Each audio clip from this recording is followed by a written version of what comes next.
Buenas tardes. Buenas tardes, doctor. Eh,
ya.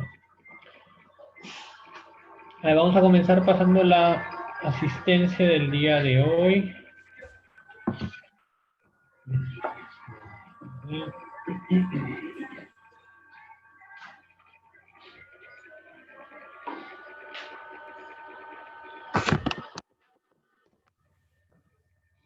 Olazábal Mancilla.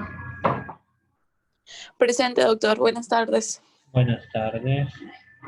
Pispil Cunha Alexa. Buenas tardes, doctor. Presente. Polo Samillán Julio. Buenas tardes, doctor. Presente. Quesada Miranda María Fernanda. Buenas tardes, doctor. Presente. Ramírez Chávez Harold. Doctor, buenas tardes, presente. Ramírez Quiñones Carmen Rosa. Doctor, buenas tardes. Presente. Requelme Portocarrero Nick. Presente, doctor, buenas tardes. Buenas tardes. Ríos Pérez Cristian. Presente, doctor. Buenas tardes. Buenas tardes. Rodríguez Basaldúa María Rosa. Presente, doctor. Buenas tardes. Buenas tardes. Rojas Acuña Daniela. Presente, doctor. Buenas tardes. Buenas tardes. Rojas Rioja Andrea. Presente, doctor. Buenas tardes. Rosario Córdoba Moisés. Presente, doctor. Enmache Calderón Abraham. Presente, doctor. Silva Fiestas Jorge Enrique.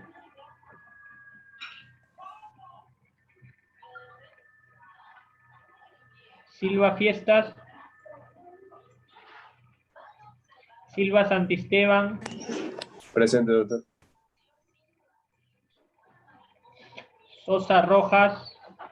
Buenas tardes, doctor. Presente. Buenas tardes. Suárez Zulueta. Buenas tardes, doctor. Presente. Buenas tardes. Vázquez Chavesta. Presente, doctor. Buenas tardes. Buenas tardes. Vidal Senador Norca. Presente, doctor. Buenas tardes. Buenas tardes. Villacorta Álvarez Luis.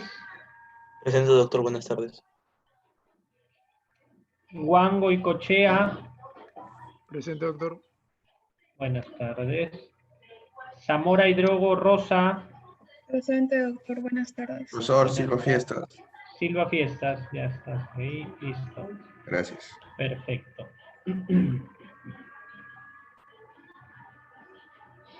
Perfecto, todos están presentes. Ok, entonces vamos a ver quiénes eran los del grupo. Estaba Andrea Rojas, creo que era, ¿no?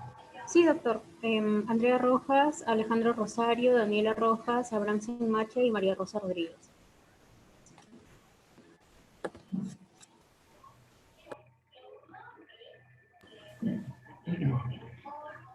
Doctor, ¿comparto las diapositivas? Sí, ya para comenzar una vez la última parte, lo de PTI y...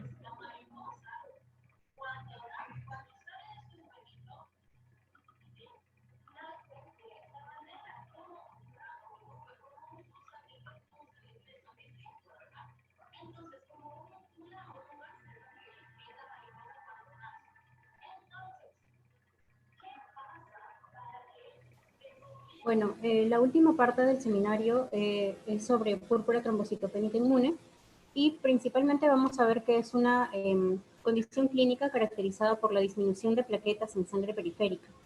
El mecanismo más conocido es principalmente por anticuerpos que van dirigidos contra antígenos plaquetarios, por lo cual se va a acelerar la destrucción periférica de las plaquetas e incluso puede haber un proceso de inhibición de la producción de estas.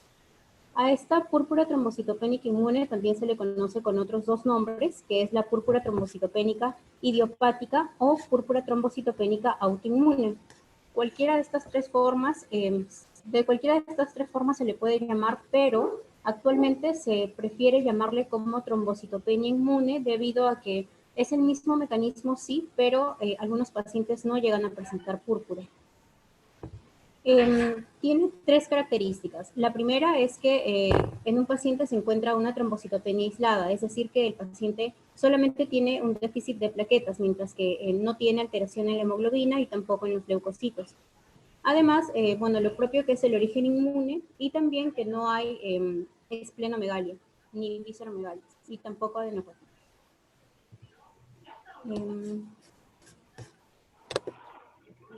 Ya. Para hablar de púrpura trombocitopénica inmune es importante dar ciertas definiciones debido a que existen diversos tipos de púrpura trombocitopénica inmune.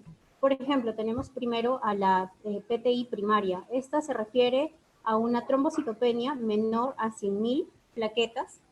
Pueden ser 100.000 plaquetas por milímetro cúbico o en este caso que se presenta como menor a 100.000 por 10 a la 9 por litro.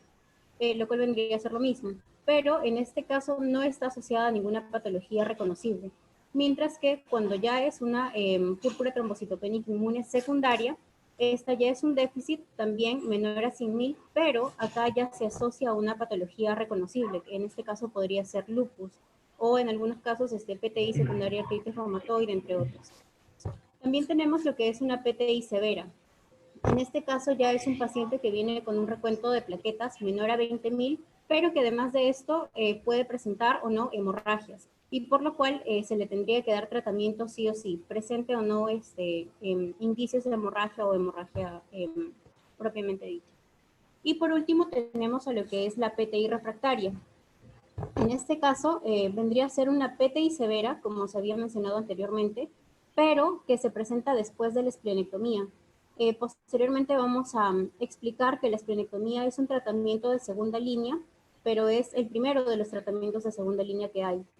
Entonces, si el paciente, después de haber sido esplenectomizado, presenta una PTI cuando se supone que la esplenectomía ya debió haber mejorado el cuadro clínico, entonces a esto se le llama una PTI refractaria.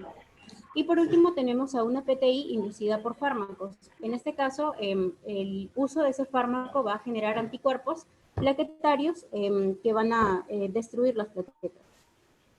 Según la temporalidad de la púrpura trombocitopénica inmune, también tenemos que hay una clasificación donde nos pueden dar que es de reciente diagnóstico, si es que han pasado 3 meses desde que se le hizo el diagnóstico al paciente, o que es persistente, si es que pasan entre 3 a 12 meses del diagnóstico, o por último, que es crónico cuando ya van más de 12 meses del diagnóstico. Con respecto al mecanismo fisiopatológico, bueno, principalmente esta enfermedad se va a producir porque va a haber una alteración en la regulación de los linfocitos, lo cual me va a conllevar a una respuesta tanto celular como humoral contra los antígenos plaquetarios.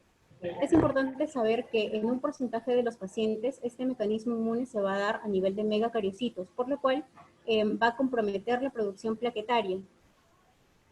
También es importante en este punto considerar que para que se produzca este fenómeno tienen que haber dos procesos.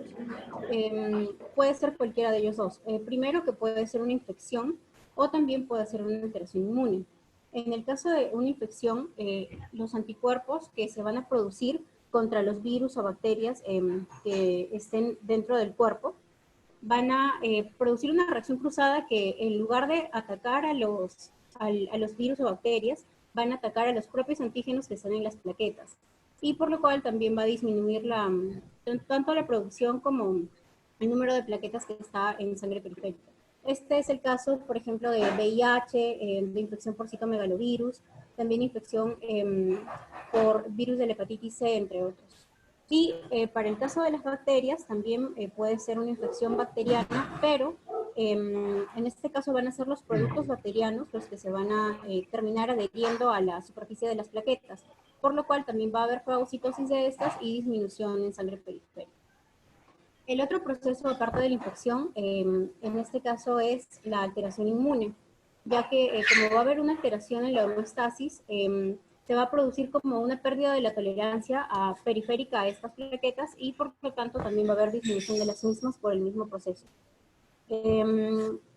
Bueno, al diagnóstico la mayoría de pacientes ya presenta anticuerpos antiplaquetarios monoespecíficos unidos a las plaquetas. A esta unión podemos graficarla como, en este caso, el antibody, que sería el anticuerpo unido a la plaqueta.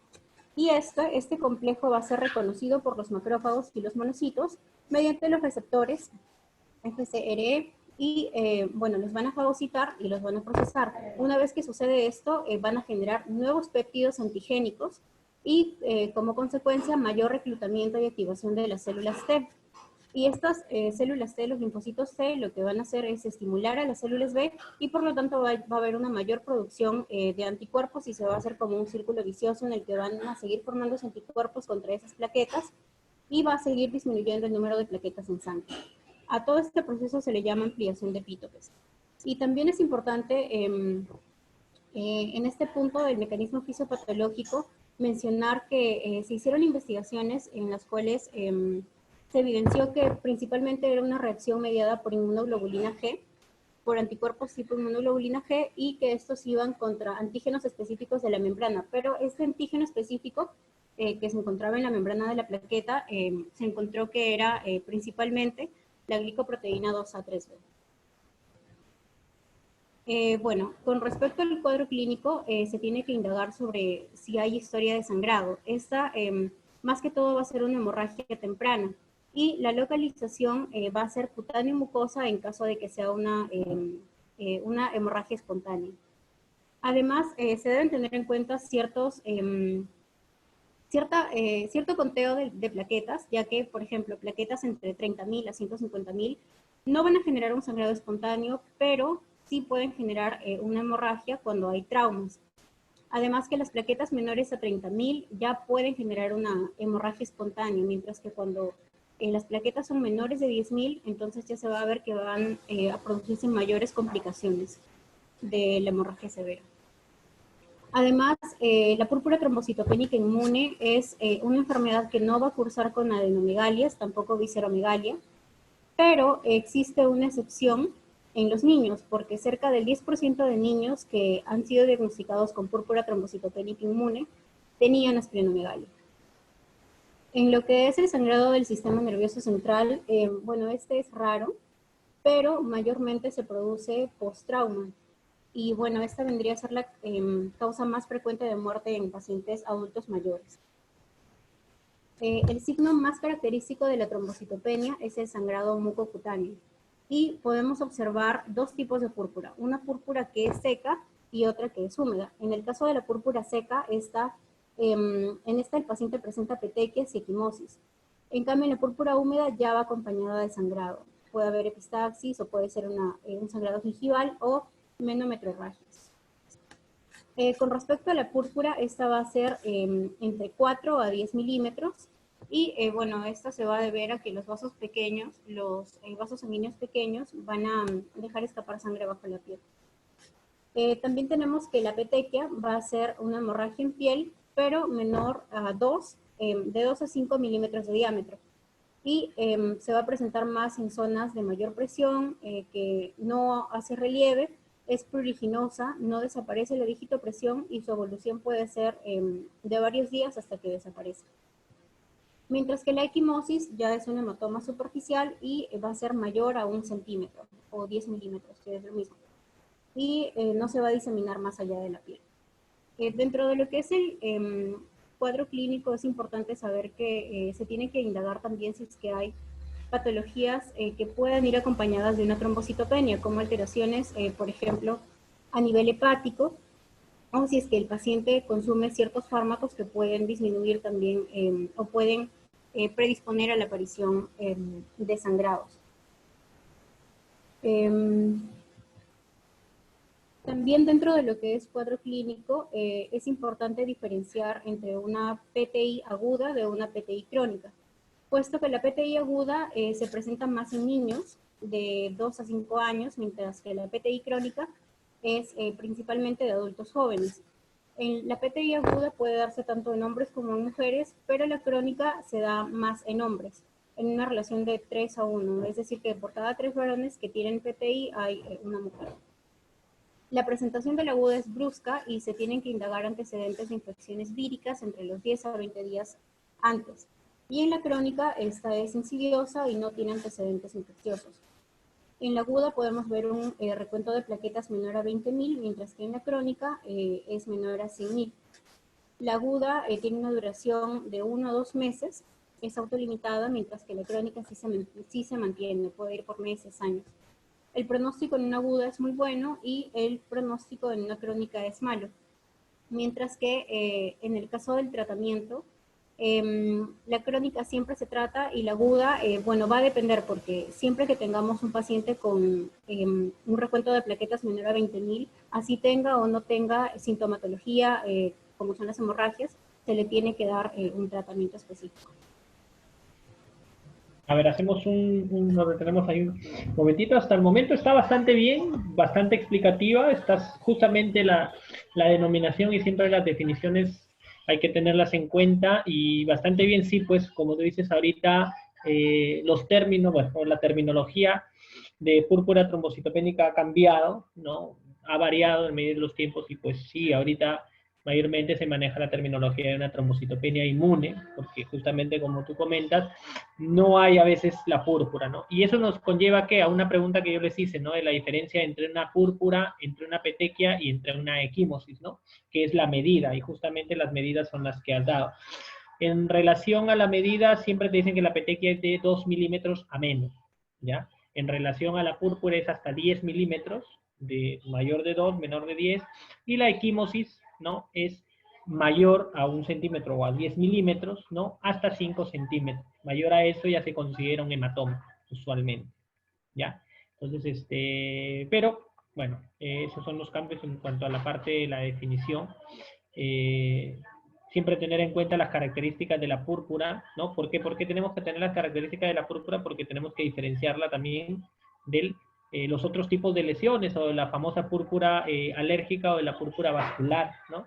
Entonces, los hallazgos clínicos que justamente en una de las diapositivas anteriores habías puesto, que desaparece, ¿no? Que en este caso, si desaparece o no a la digitopresión, si es palpable o no palpable. Entonces, esas características nos van a permitir diferenciar una petequia, ¿no?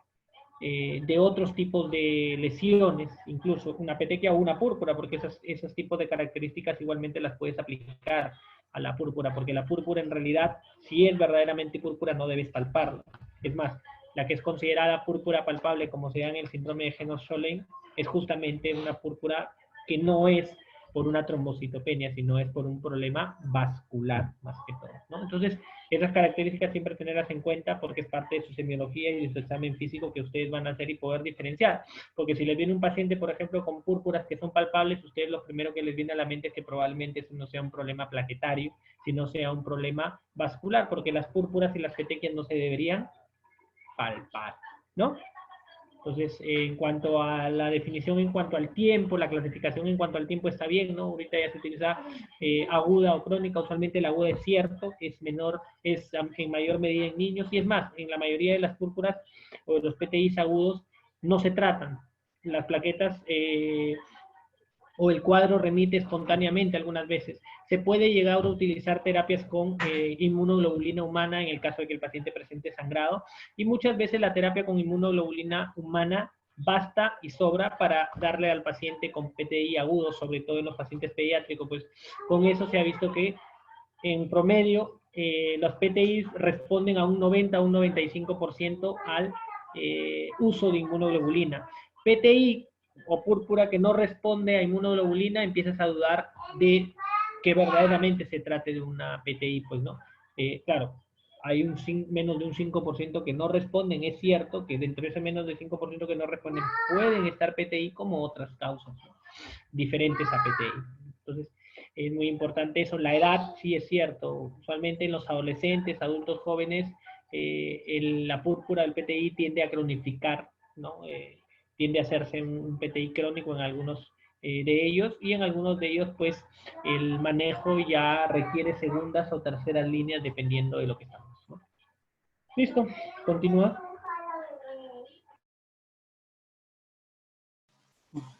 Buenas tardes. Bueno, hablando un poco sobre los hallazgos laboratoriales, vamos a ver que en el hemograma lo que va a caracterizar el PTI es que vamos a encontrar lo que es una trombocitopenia aislada. En lo que corresponde a los glóbulos rojos y a los glóbulos blancos, se va a caracterizar porque van a estar normales, a excepción de que si fuera una PTI secundaria en el cual podemos encontrar alterados. Con respecto a los parámetros de coagulación, también son típicamente anormales. Y si encontramos una trombocitopenia con algunos hallazgos anormales en cuanto a la línea blanca o la línea roja, lo podemos asociar. Debemos evaluar urgente otras afecciones. Por ejemplo, si encontramos trombocitopenia con glóbulos blancos inmaduros, se puede sugerir una infección o una leucemia. Igual que los esquistocitos, nos pueden sugerir un proceso microangiopático como la púrpura trombocitopénica trombótica, o si hay tiempos de coagulación prolongados que nos pueden sugerir una coagulación intravascular diseminada. Siguiente.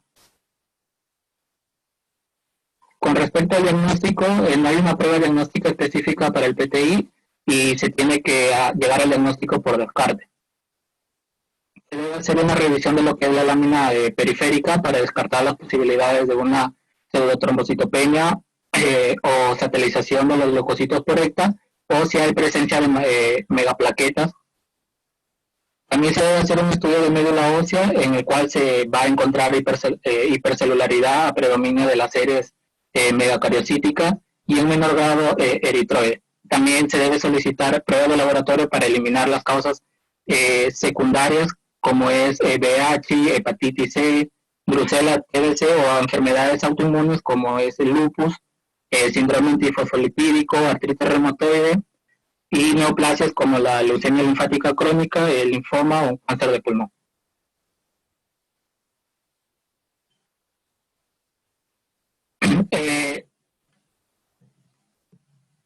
Hasta el 40% de los pacientes con PTI crónico en el adulto pueden tener lo que es una serología positiva para lo que es lupus, síndrome antifosfolipídico, y hasta el 13%, y al cabo de tiempo puede evolucionar a lo que es una lupus.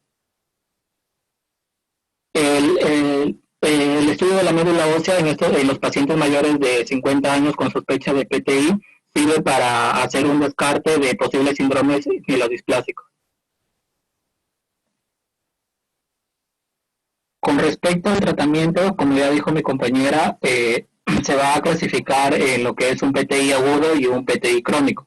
En sí, el tratamiento, la meta principal de del tratamiento es de que se debe lograr un nivel de plaquetas que asegure la ausencia de sangrado espontáneo.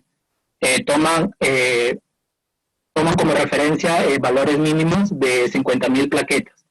Con respecto al tratamiento agudo, en primera línea lo que se debe de usar es el corticoides, que va a cortar el periodo de sangrado, pero no nos va a garantizar de que la enfermedad se termine de una manera definitiva. Si el cuadro predominante es una púrpura húmeda o el sangrado cutáneo va a ser florido, se debe de iniciar con lo que es prednisona a dosis de 1 a 1.5 miligramos por kilo por día, hasta alcanzar lo que es un promedio de plaquetas de 100.000 100.000 por milímetro cúbico. Y esto debe ocurrir en un alrededor de 10 a 20 días posteriores. Y después se debe de iniciar disminuyendo la dosis. Si después, el anterior. Si después de esto el cuadro hemorrágico se mantiene, la cuenta de plaquetas persiste en alrededor de 30.000, se puede considerar un nuevo curso de esteroides o usar otras alternativas como es la inmunoglobulina G humana o la globulina anti-D. O también algunas literaturas mencionan que se debe tratar como un PTI crónico. La inmunoglobulina más utilizada es la inmunoglobulina anti-Rho, que básicamente en la población la más usada es la inmunoglobulina anti-Rho. Y la inmunoglobulina G humana también es una buena alternativa y cuando se necesita respuestas rápidas y seguras, y se va a utilizar a dosis de 1 gramo por kilo por día intravenosa. Siguiente. Ahí te hago una acotación. La más utilizada es la inmunoglobulina humana, en realidad. La inmunoglobulina anti-D casi no se utiliza. Doctor, sí, lo que pasa es de que, o sea, estos dos tratamientos que voy a exponer era de un tratamiento que era del 2015, pero en los otros dos esquemas que tengo es la actualización de los tratamientos que se dan. Y la inmunoglobulina anti-D se utiliza en pacientes que no han sido esplenectomizados, sobre todo. Todavía se esa es una indicación. Ya, continúa. Ya, doctor. Paso siguiente. Bueno, estas son la nueva actualización con respecto al tratamiento. Lo clasifican en un PTI de diagnóstico reciente en el cual se enfocan en lo que es el sangrado y el número de plaquetas. Si el sangrado está activo y el paciente tiene menos de 30.000 plaquetas, entonces se debe iniciar con inmunoglobulina G intravenosa y hacer control dentro de las primeras 24 horas. Se evalúa al paciente y si el paciente tiene un sangrado activo, si persiste el sangrado, entonces se inicia con prednisona y una segunda dosis de inmunoglobulina G. Y si el sangrado desaparece, se debe volver a evaluar al paciente dentro de 72 horas y si el sangrado sigue activo, se debe de iniciar prednisona y una segunda dosis de inmunoglobulina G. Y si el sangrado ya no sigue activo, entonces el paciente pasa a una observación. Ahora, si el paciente que estaba con prednisona y una segunda dosis de inmunoglobulina G sigue presentando sangrado, se debe consultar con el centro especializado para darle inmunoglobulina anti-D o corticoides o dexametasona vía oral. Ahora, si el paciente tiene un sangrado mucocutáneo o factores de riesgo, se debe de iniciar con prednisona y controlarlo a las 72 horas. Si la hemorragia sigue activa, entonces se le da inmunoglobulina intravenosa y se vuelve a evaluar. Y con respecto al sangrado cutáneo, que es exclusivo, el paciente debe pasar de frente a lo que es observación. Siguiente. La otra clasificación que hacen es una PTI persistente y crónica, en el cual se enfocan en el número de plaquetas, si es menor a 30.000 plaquetas, y si es mayor a 30.000 plaquetas. Lo que corresponde a 30.000 plaquetas, se debe evaluar si hay una hemorragia activa o hay factores de riesgo. Si hay hemorragia activa y factores de riesgo, entonces hay que ver si es una PTI persistente o una PTI crónica. Si es PTI persistente, que ya mencionó el concepto mi compañera, entonces se debe utilizar lo que es inmunoglobulina G intravenosa en los episodios de sangrado. Si fracasa esta inmunoglobulina, entonces pensar en prednisona o inmunoglobulina anti-D o dexametasona oral. Se evalúa al paciente y si persisten los episodios sangrados, entonces se debe remitir al especialista. Con respecto a la PTI crónica, se da análogos de la trombopoyetina. Si no hay respuesta, entonces se debe evaluar al paciente para hacerle una esplenectomía. Y con respecto a los pacientes que tienen mayor de 30.000 plaquetas, estos pacientes sí pasan a observación.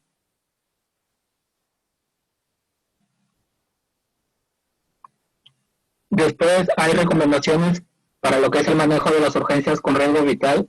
En urgencias con riesgo vital en el cual hay hemorragia del sistema nervioso central, se deben administrar sucesivamente primer lugar, metilprednisolona, gamma-globulina, plaquetas, una unidad, gamma-globulina y esplenotomía urgente. Y se debe valorar según el caso. Y en situaciones con riesgo especial, en politraumatizados, cirugías urgentes, se debe administrar inmunoglobulina G intravenosa. Y plaquetas, el recuento es menor a 100.000. En una cirugía programada, se debe administrar inmunoglobulina G intravenosa. Y también en estas situaciones con riesgo especial se debe de plantear una esplenotomía programada.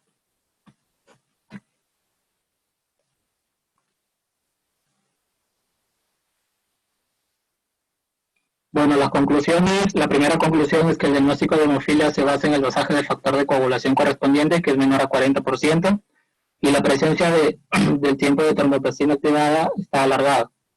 Dosificación del factor 8, del factor 9 disminuido o ausente, y el resto de los factores sin alguna alteración. El objetivo del tratamiento va a depender de la ubicación y la gravedad de la hemorragia y la presencia de una lesión u ocurrencia asociada en una articulación objetiva. La coagulación intravascular diseminada es un síndrome adquirido donde hay activación intravascular de la coagulación asociada a diferentes causas. En esto se van a dar complicaciones hemorrágicas y obstrucción trombótica, lo cual, si es grave, puede llegar a causar disfunción multiorgánica. Y con respecto a la púrpura trombocitopénica inmune, es una condición clínica que va a estar caracterizada por una disminución de plaquetas en sangre periférica debido a la presencia de autoanticuerpos contra antígenos plaquetarios que van a acelerar la destrucción. Clínicamente se manifiesta como una hemorragia temprana, una hemorragia temprana mucocutánea que no va a estar acompañada de anomegalias o visceromegalias y puede presentar petequias o equimos. En lo que son los hallazgos de laboratorio suele haber lo que es una trombocitopenia aislada y no hay una prueba diagnóstica específica para la púrpura trombocitopénica idiopática. Se tiene que proceder al diagnóstico por descarte y el tratamiento se va a dar acorde a la clínica que presenta el paciente.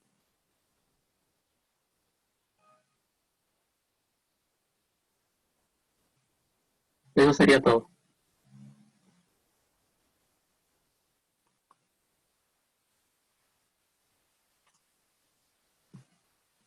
Con la última parte, con lo de PTI, ya tenemos bien centrado ya el concepto, ¿no? El valor que define púrpura trombocitopénica inmune es 100.000, no es 101.000, no es 90.000, no es 150.000 o menos, es 100.000. Ese es uno de los criterios para que tú puedas decir que se trata de una trombocitopenia inmune, ¿no? Y otro de los criterios que vas a tener en cuenta también es que no encuentres una causa desencadenante, obviamente, ¿no? Entonces no encuentres que esa trombocitopenia inmune sea secundaria a secundaria hepatitis B, secundaria hepatitis C, secundaria lupus, secundaria artritis reumatoidea.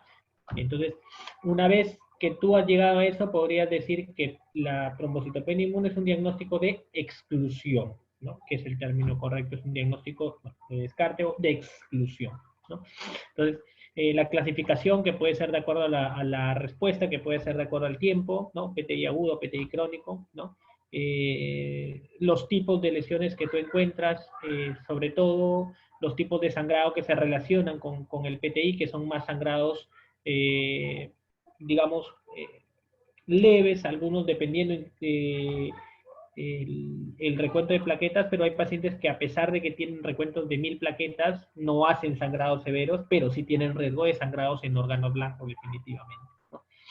En PTI, básicamente, al ser un trastorno que permite al cuerpo que esas plaquetas con las que produce sean unas plaquetas con las que se pueda trabajar una buena hemostasia, nos permite pues tener pacientes asintomáticos incluso con bajos recuentos de plaquetas.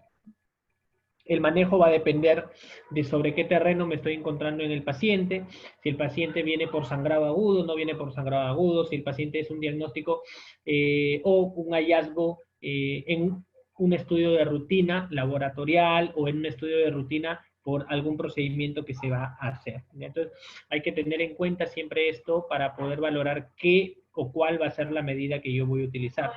Si el paciente yo tengo que es un PTI, lo diagnostico y tiene más de 30.000 plaquetas, simplemente lo observo. 30.000 plaquetas es el dintel sobre el cual yo voy a comenzar el tratamiento en un paciente con púrpura trombocitopénica inmune. Si tiene menos de 30.000, lo trato. Si tiene más de 30.000, lo observo. Si tiene menos de 30.000 y no tiene sangrado, lo trato, puedo tratarlo con corticoides u otro inmunosupresor que se considera ahorrador de corticoides, porque como sabemos, los corticoides a dosis altas traen consigo básicamente complicaciones a largo plazo, como disminución del mineral óseo, como alteración en el metabolismo lipídico, en el metabolismo de los glúcidos, entonces va a tener ciertas repercusiones a largo plazo. Por eso es que se recomienda que todo paciente que comienza terapia con corticoides debería de buscarse un tapering o una disminución pronta de estos corticoides, ¿no? A las 2 semanas. Si el paciente no tiene respuesta con el corticoide a las 2 semanas, ténganlo por seguro que ya no va a tener respuesta más allá de eso. Entonces, no tendría sentido que un paciente que yo estoy tratando con corticoterapia lo mantenga con corticoides a altas dosis más allá de las 2 semanas. Si el paciente se mantiene con corticoterapia con un nivel de plaqueta seguro, va haciéndose el tapering, ¿no? Hasta poder retirarlo completamente. Hay pacientes que cuando ya hacen PTI crónico a veces es difícil retirar el medicamento o difícil retirar el corticoide y se integran con una dosis de mantenimiento, pero bastante baja. Yo tengo pacientes básicamente que tienen estos problemas, ¿no? Tú le bajas el corticoide o le retiras, pacientes que están con 2.5 miligramos interdiario o 2.5 miligramos 2 a 3 veces por semana, tú decides retirarle el corticoide completamente y sus plaquetas caen. Le vuelves a reinsertar el corticoide a esas dosis mínimas y el paciente responde, ¿no? Entonces, ¿cuándo usar corticoide? ¿Cuándo usar pulso corticoide? ¿Cuándo usar corticoide de forma ambulatoria, vía oral? ¿Cuándo utilizar inmunoglobulina? ¿Cuándo utilizar inmunoglobulina anti-D? ¿Cuándo utilizar otros inmunosupresores? Va a depender de el momento en que nos estamos enfrentando al PTI. Usualmente cuando el paciente tiene sangrado agudo, si es un PTI de reciente diagnóstico, es un PTI diagnosticado en recaída, la primera o el primer, en este caso, la primera terapia que se inicia es con inmunoglobulina por la rápida respuesta. La inmunoglobulina te sube te sube las plaquetas casi entre las 12 hasta 24 horas de comenzada su infusión, ¿no? Entonces, podemos encontrar que el paciente, si viene por sangrado agudo, puedo manejarlo con inmunoglobulina humana más transfusiones. La indicación de transfusiones de plaquetas en PTI es solo supeditada si el paciente presenta unos sangrados. Si el paciente no presenta sangrados, no puedes pasar plaquetas. ¿Por qué? Porque vas a generar más anticuerpos.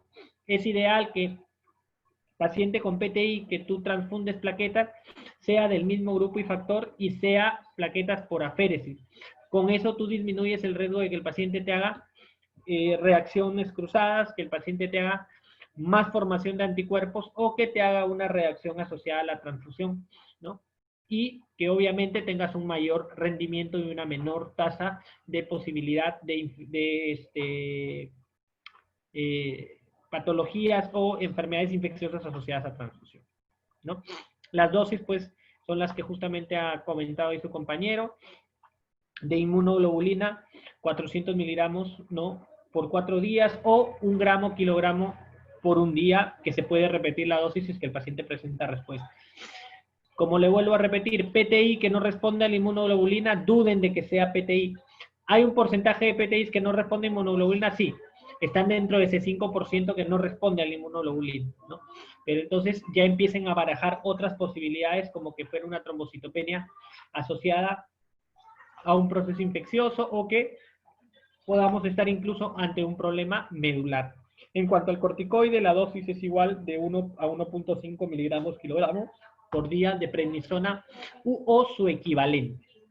Metilprednisolona, 10 miligramos kilogramo dosis, o en el caso de corticoides con dexametasona, que pueden utilizarlo a 20 miligramos por metro cuadrado en paciente pediátrico, o como dosis estándar en el paciente adulto de 40 miligramos por día por 4 días.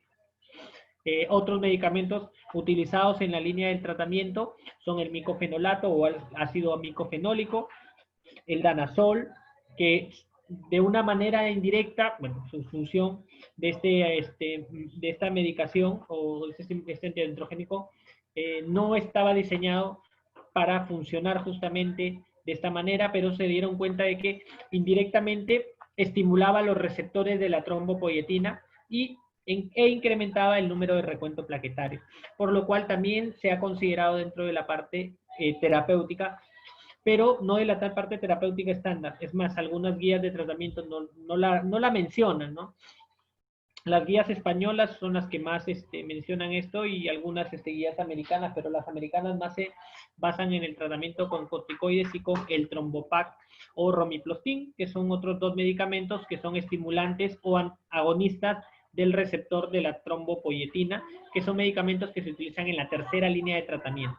Primera línea, usualmente inmunosupresión farmacológica o inmunomoduladora. Segunda línea está o rituximab o esplenectomía, bueno, que el rituximab casi no es segunda línea. Básicamente es una recomendación off-label, fuera de etiqueta, ¿no? Y la esplenectomía está como una segunda línea de tratamiento con una tasa de respuesta de en promedio del 60%. Y de tercera línea están los estimulantes o los agonistas del receptor de la trombopoietina, que se está impulsando para que estos medicamentos pasen a una línea superior, porque son menos nocivos, menos efectos secundarios, mayor tasa de respuesta, ¿no? Entonces, en teoría sería el medicamento, pues, ideal, ¿no? ¿Listo? Listo, entonces no sé si tienen alguna duda sobre alguno de los otros dos temas o sobre este tema. ¿Alguna duda, pregunta, inquietud? ¿Mm? ¿Preguntas, chicos?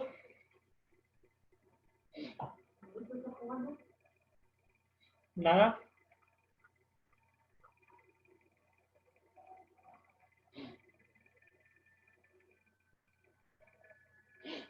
No hay preguntas, ¿no?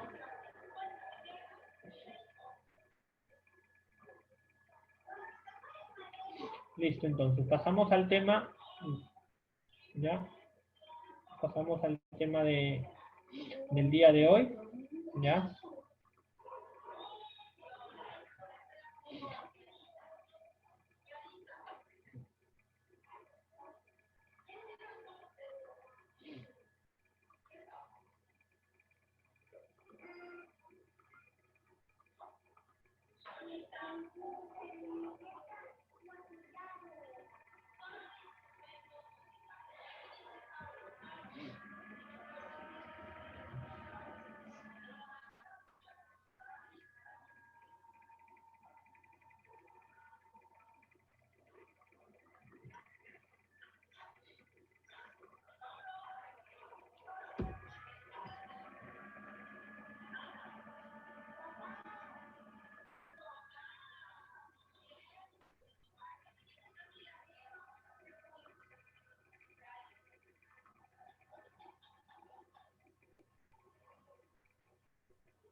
Bueno, comenzamos el tema de hoy, que es enfoque diagnóstico de las adenopatías y esplenomegalia. Es un tema bastante corto, pero bastante importante, que les va a servir en la parte de su formación clínica. ¿Por qué? Porque muchos de los diagnósticos o de las sospechas diagnósticas que van a partir de esto va a depender de un buen examen clínico y de una buena historia clínica y de conocer el porqué de esos hallazgos que estoy teniendo, ¿no? Entonces, lo primero, o de donde tenemos que partir, es saber qué es un órgano linfoide, ¿no? Porque el hacer esa disquisición o el tener la terminología clara nos va a permitir que nosotros, al leer sobre esto, podamos saber o diferenciar términos como órgano linfoide, sistema linfoide o órgano, en este caso, nodal o extranodal, términos como tejido linfoide asociado a mucosa, ¿no? Entonces, todos esos términos van a partir de conocer primero ¿Qué es un órgano linfoide? Y un órgano linfoide es el grupo de células inmunocompetentes que conforman el tejido especializado del sistema inmune. Básicamente, toda patología que nazca en el tejido linfoide, ¿no? O que se relaciona con el tejido linfoide va a ser una patología o una neoplasia madura, en su gran mayoría, si no toda, ¿no?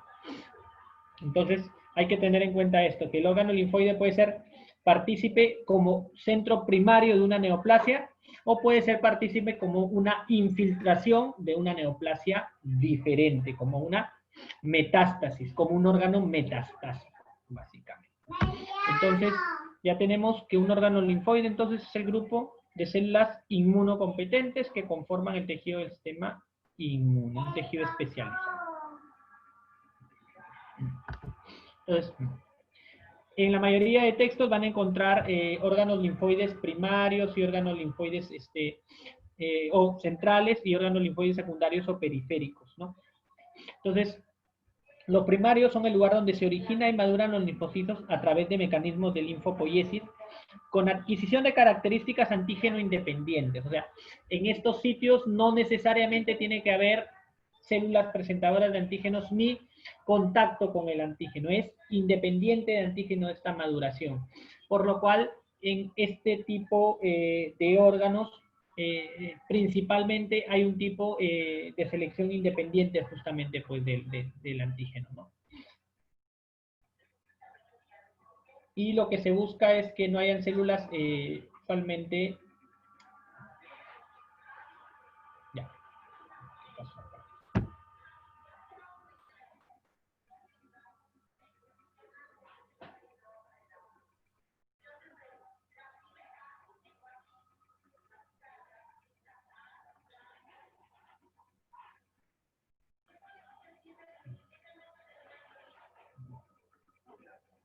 Entonces, los órganos linfoides primarios o centrales tenemos la médula ósea y el timo, ¿no? Que son considerados, bueno, la médula ósea, para fines teóricos, se han considerado un órgano linfoide central o primario, pero en realidad, pues el tejido linfoide, en este caso, hay también, o por qué fue considerado como tejido linfoide, porque dentro de las patologías hay linfomas, que son primarios de la médula ósea, que se originaron ahí, ¿no? Justamente en las células que han alcanzado cierto grado de madurez y están a punto de emigrar de la médula ósea a órganos linfoides más, o a tejido linfoide más especializado para terminar su maduración, ¿no? Y el caso del timo, que básicamente son, o alberga las células, para las células T, sobre todo los linfocitos T, para terminar su maduración. A este órgano llegan todavía los linfocitos T inmaduros, pero en fase ya de, o ya comprometidos hacia el linaje T para terminar su maduración. Es más, las neoplasias que se originan justamente o que invaden médula ósea, justamente que son de linaje T, son bastante difíciles de diferenciar si tuvieron un origen periférico o si tuvieron un origen primario en la médula ósea, y es por eso que incluso cuando ustedes lean algún libro de alguna clasificación de la OMS, sea en el Parreras, en el CECIL, van a encontrar que dice leucemia / linfoma, linfoblástico B o linfoblástico T, porque justamente por este tipo de células que son los linfocitos T, cuando dan origen a un tipo de linfoma específico que es de células, digamos de los linfomas, es el linfoma con células o con linaje más inmaduro, que es el linfoma linfoblástico, y más agresivo, con un comportamiento incluso similar a una leucemia y un tratamiento similar a ella.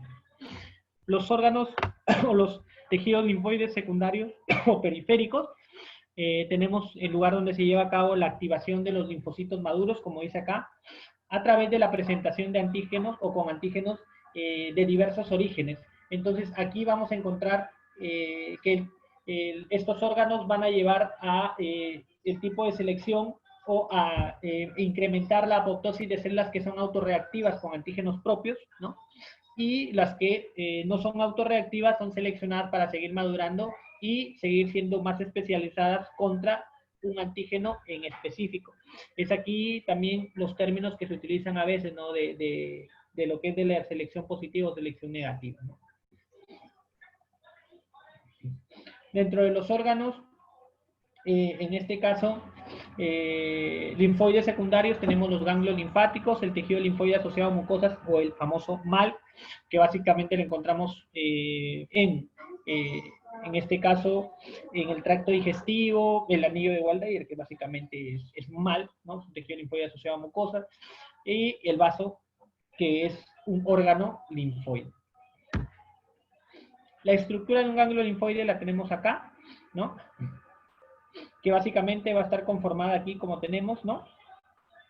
Por una cápsula, ¿no? Esta cápsula, bajo esta cápsula vamos a tener la zona de la corteza y la zona de la médula del ganglio linfático, ¿no? Vamos a tener vasos linfáticos, como vemos acá, aferentes, vasos linfáticos eferentes, arterias, venas, que es por donde va definitivamente a llevarse el antígeno a presentación a estos justamente órganos, ¿no? Vamos a tener dentro de la estructura de la corteza los folículos linfoides primarios y los folículos linfoides secundarios, siendo los folículos linfoides primarios más medulares y los folículos linfoides secundarios más corticales, ¿no? Un folículo linfoide primario se diferencia de un secundario por el hecho de que tienen o no centro germinal, ¿no? Dependiendo si tienen o no centro germinal bien desarrollado y sus estructuras están bien diferenciadas, voy a poder decir que un paciente tiene o no, o mejor dicho, si se trata o no de un folículo linfoide primario o un folículo linfoide secundario, ¿no? Acá, bueno, es un esquema un poco más demostrativo, más ilustrativo de las zonas que encontramos en los folículos linfoides, ¿no? En estos de acá, en los folículos linfoides secundarios, que son ya folículos linfoides maduros, ¿no? Las estructuras que encontramos en los folículos linfoides maduros, que son el centro germinal, que son la zona del manto folicular, la zona marginal, ¿no? Las zonas interfoliculares, ¿no? Y básicamente los linfomas, que son los, en este caso las neoplasias originadas en este tejido linfoide, van a tomar el nombre de justamente las células homónimas en su maduración en cada una de las estructuras del folículo linfoide secundario, ¿no? Si tenemos que tiene las características de las células del centro germinal o del centro folicular, es un linfoma folicular, o es un linfoma a veces difuso, tipo centro germinal o no tipo centro germinal, ¿no? Que son diversas clasificaciones. Si tiene características o tiene marcadores similares a lo de las células del manto, es un linfoma de células del manto, ¿no? Si es un linfoma que tiene las características antigénicas similares a los de la zona marginal, es un linfoma de zona marginal, ¿no? Entonces, así es como van a tomar su denominación los subtipos de linfomas, ¿no? Entonces, a medida que vamos pasando por el centro germinal, igualmente a medida que van saliendo de la médula ósea, las células en su maduración van ganando y van perdiendo antígenos, como bueno, ya lo habrán explicado en las clases anteriores, ¿no? Las células que salen de la médula ósea y van a terminar su maduración en el ganglio linfático, son células que ya no tienen marcadores de inmadurez tipo CD117, tipos HLA-DR, tipo CD34, ¿no? Pero van a empezar a tener ciertos marcadores que los van a diferenciar y que van a ir perdiendo a medida de que van a diversas estructuras. Por ejemplo, en el centro folicular es característico que yo encuentro las células que expresan un CD, o los cluster discrimination, que ya habrán hablado de ellos, ya conocerán cuáles son, un CD10 positivo, pero, por ejemplo, a medida que va avanzando hacia la periferia y va madurando y va enfrentándose a antígenos, este tipo de marcadores como el CD10 lo va perdiendo y va ganando otros marcadores que los van metiendo hacia una tipo de, en este caso, de células linfoides B maduras, características de la zona en la que nos encontramos, en la zona folicular, sino en la zona del manto o en la zona marginal, dependiendo de la zona que nos encontremos del folículo linfoide secundario.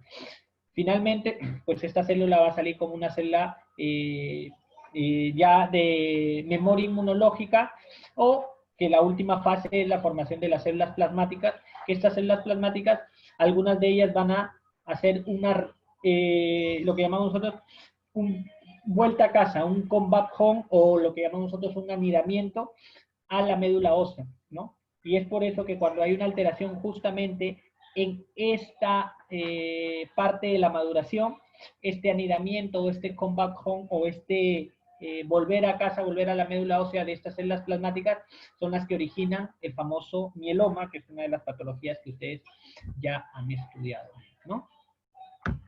Entonces, hablando de los ganglios linfáticos se encuentran por todo el cuerpo, siguiendo la trayectoria de los vasos sanguíneos, bueno, de los vasos linfáticos, perdón.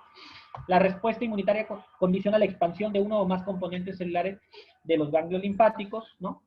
Los ganglios linfáticos clínicamente normales, menores a 1 o 2 centímetros, dependiendo de la región ganglionar a estudiar.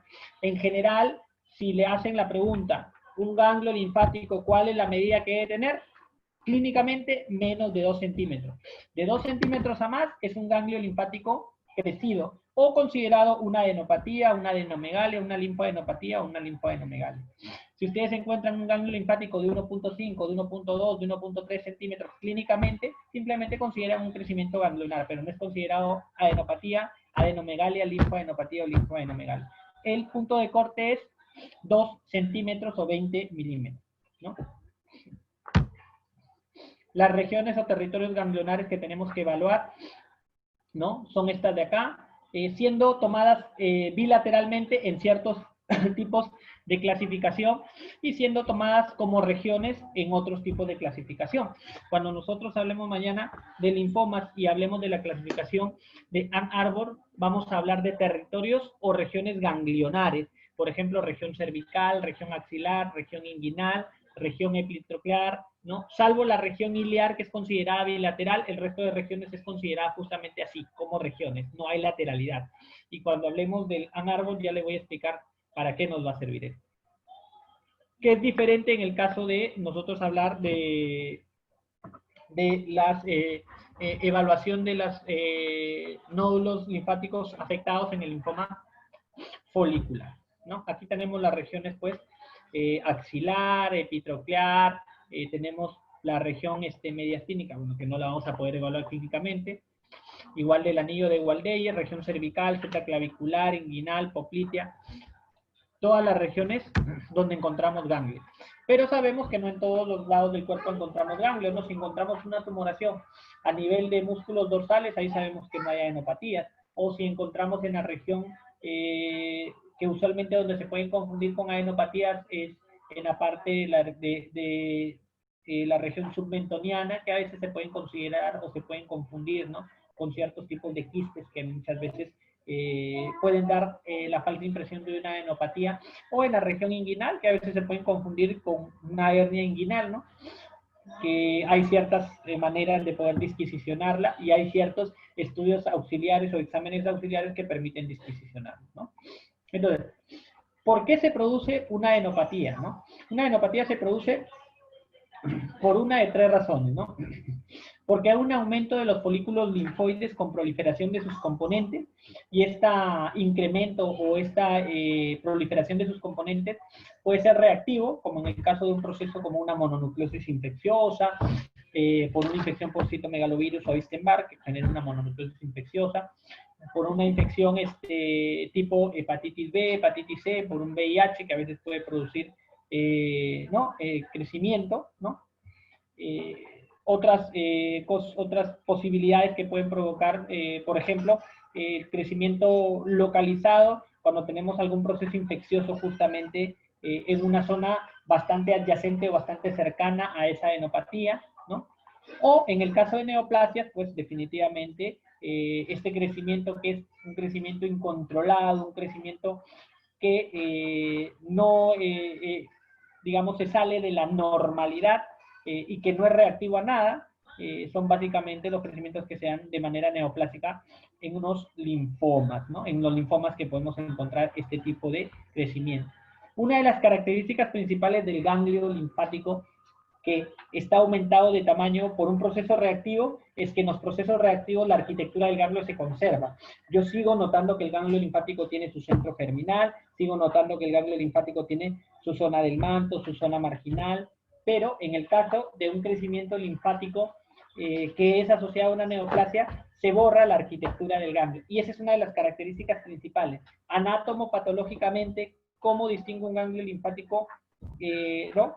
¿O qué me dice que el ganglio linfático es reactivo y un ganglio linfático es neoplásico? Es que la arquitectura está conservada en uno y borrada en el otro, ¿no?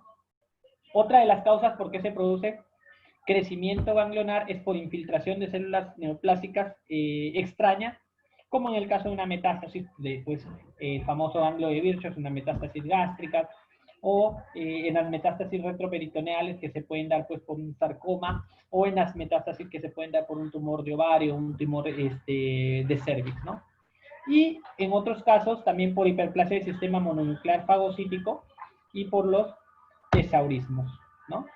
Que son básicamente por crecimiento de estos tipos o infiltración del sistema mononuclear fagocítico, ¿no? La evaluación de las adenopatías tenemos que tener en cuenta el tamaño, la localización y las características. Como les decía, en general, cuando tienen más de 2 centímetros de diámetro se consideran patológicas, ¿no?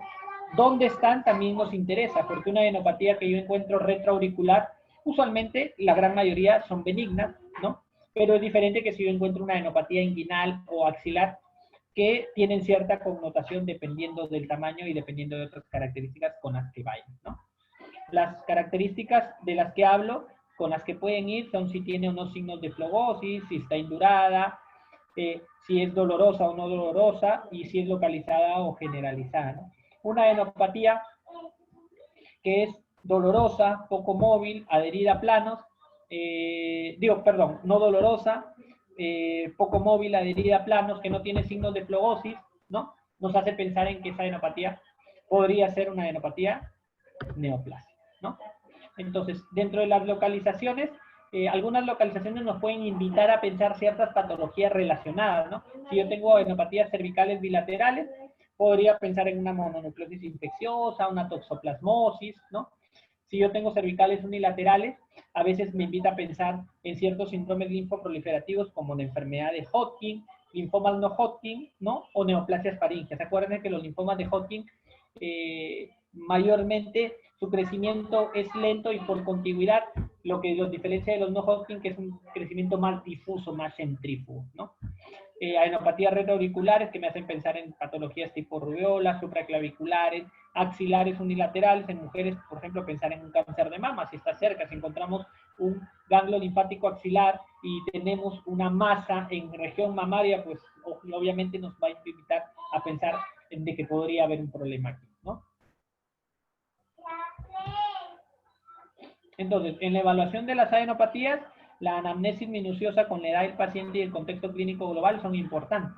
No, yo voy a pensar en una mononucleosis infecciosa en un paciente que tiene quizás adenopatías generalizadas y un poquito de esplenomegalia y tiene 5 años, pero eso mismo no puedo pensar en un paciente que tiene 25 o 30 años y tiene igual adenopatías generalizadas con un poquito de esplenomegalia, ¿no? Entonces, como que el poder pensar o no en ciertas patologías o invitarme a pensar o no en ciertas patologías va a depender también del contexto clínico del paciente, ¿no? Si el paciente tiene adenopatías generalizadas, ¿no? Y no tiene otros síntomas acompañantes, como que puedo observarlo. Diferente es el caso que me diga el paciente que tiene pérdida de peso, sudoración nocturna y encima tiene adenopatías, entonces me invita a pensar que el contexto clínico está dentro de algo probablemente maligno, ¿no? La exploración física obviamente es importante. Las adenopatías, como les repetía ahorita hace unos pocos segundos, puede estar acompañada de visceromegalias o no, pueden ser localizadas o generalizadas, pueden ser difusas o pueden ser contiguas, ¿no? El crecimiento ganglionar. Y las pruebas complementarias que me van a poder ayudar a orientar, ¿no? Pruebas como BCG y otros reactantes de fase aguda, pruebas microbiológicas, porque por ejemplo yo puedo tener, la TBC me puede dar adenopatías también, sí, incluso me puede dar ciertos tipos de infiltración como una TBC ganglionar y la formación de la famosa escrófula, que es básicamente uno de los indicativos de una TBC ganglionar. pruebas diagnósticas por imágenes en lugares inaccesibles, como una tomografía de tórax, abdomen y pelvis, que sería de bastante ayuda para valorar si yo sigo pensando que el paciente, a pesar de que no encuentro adenopatías peripédicas, pensando que tiene adenopatías más profundas en zonas que no son accesibles clínicamente, ¿no? Entonces, no confundir al palpar una adenopatía con tiroides, con quistes braquiales o quistes de conducto tiroidoso, sobre todo en la parte submandibular, en la parte mentoniana, con la glándula parótida de glándulas salivales, con una hernia inguinal o con un lipoma. La ecografía de partes blandas puede clarificar entre una adenopatía u otro tipo de tumoración, pero muchas veces no se llega a ello porque la experiencia nos va a ayudar a diferenciar justamente estos tipos de tumoraciones diferentes a una adenopatía. Entonces, el abordaje de un paciente con adenopatías es simple, ¿no? Entonces, el paciente, ¿sufre el paciente de alguna enfermedad conocida que causa adenopatías? Por ejemplo, el paciente tiene VIH, usualmente el VIH suele generar adenopatías, ¿no? Entonces, o el paciente tiene lupus, o el paciente tiene AR, que estas patologías dan crecimiento ganglionar, muchas veces difuso y algunas veces que no es tan grosero, ¿no? Pero pueden presentar. Si el paciente no tiene ninguna patología que me pueda explicar el por qué tiene una adenopatía, o por ejemplo, de repente el paciente pues tiene un proceso infeccioso tipo citomegalovirus por serología y tiene algunas adenopatías que yo encuentro, más probable es que sea.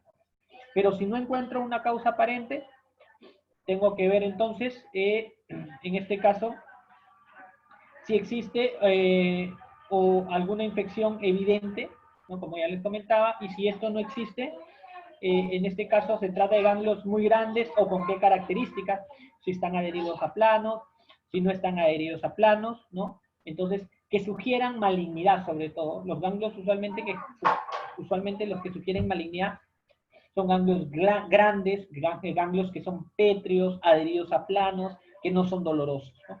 Entonces, si tiene todas estas características, ¿no? Entonces, definitivamente tenemos que llegar a un estudio un poco más profundo como es la biopsia del ganglio linfático. O podemos hacer una biopsia de aspiración con aguja fina, que es el famoso BAF, que puede ser orientativo, ojo, orientativo, no es diagnóstico, y que nos puede llevar a ver si el paciente realizamos o no una biopsia por incisión, que es la biopsia o el estudio gold estándar para neoplasias primarias del tejido linfoide, o en este caso, para el estudio de una adenopatía.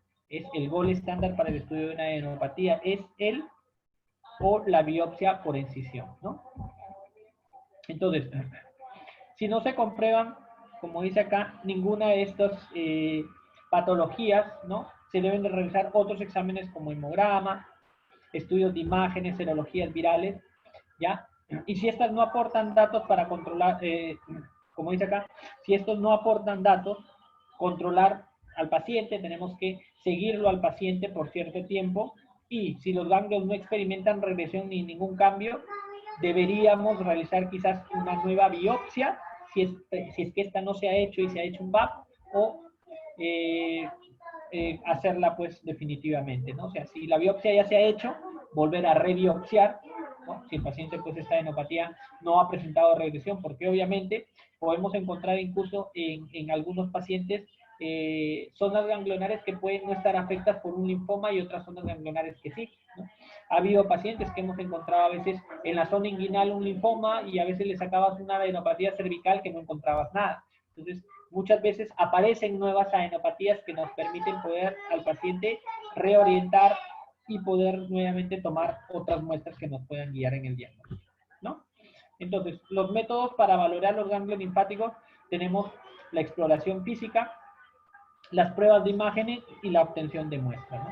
Dentro de las pruebas de imagen, la radiografía de tórax, que nos permite ver ciertos cambios muchas veces, o valorar ciertos patrones que podríamos encontrar en el mediastino, en la región iliar. La ecografía, obviamente, para poder ver si está relacionado o no a crecimiento visceral, y algunas veces se pueden apreciar masas ganglionares retroperitoneales o en alguna zona específica.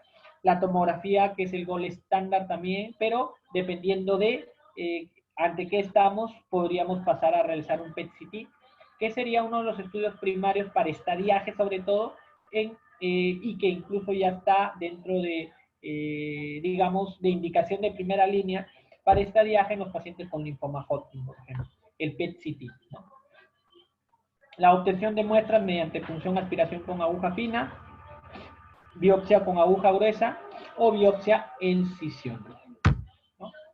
Entonces, los métodos para valorar los ganglios linfáticos, los estudios tomográficos nos van a permitir ver ganglios a nivel cervical, si es que están presentes en tórax o abdomen, y que de acuerdo a la medida nos van a decir si los ganglios a esa altura o en esa zona tienen características patológicas, qué medida tienen y si nos invitan a pensar que se podría tratar de una patología tipo linfoma, ¿no?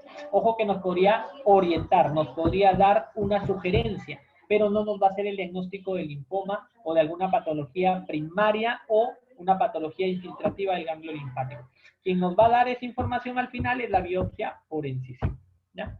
Entonces, usualmente los ganglios cervicales se consideran en una tomografía de alta resolución, una tomografía de 32 cortes, es más, de 16 cortes a más, se considera que son normales menos de 1 centímetro.